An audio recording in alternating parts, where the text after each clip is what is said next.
Bon voilà, j'ai regardé sur Prime Video After 4 et autant vous dire que c'était incroyable, vraiment.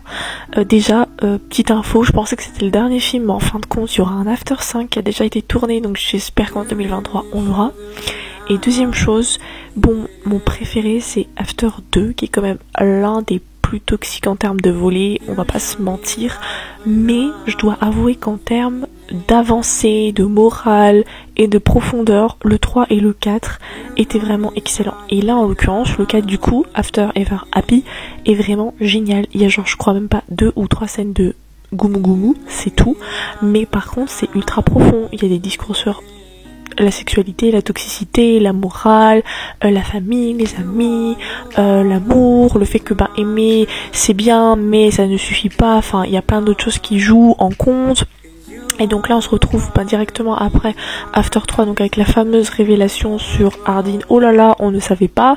Du coup lui il va faire un peu n'importe quoi parce que du coup il est paumé. Vraiment il se rend compte que sa vie est un mensonge. Mais Tessa elle a fait beaucoup de chemin et elle se rend compte que elle peut pas le sauver en fait. Il y a que lui qui peut se sauver lui-même. Donc il décide de faire une pause et chacun va évoluer plus ou moins de son côté pour qui sait ou pas peut-être mieux se retrouver.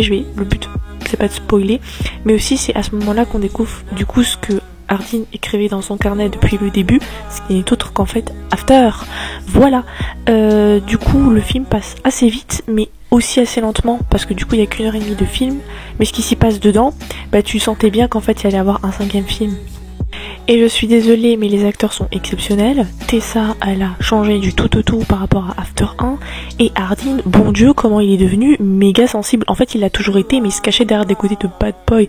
Mais comment il joue, comment tu le voyais énervé, comment tu le voyais à moitié en train de chouiner.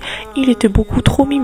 Mais après je suis pas très objective étant donné que je trouve qu'il ressemble énormément à mon darling. Voilà.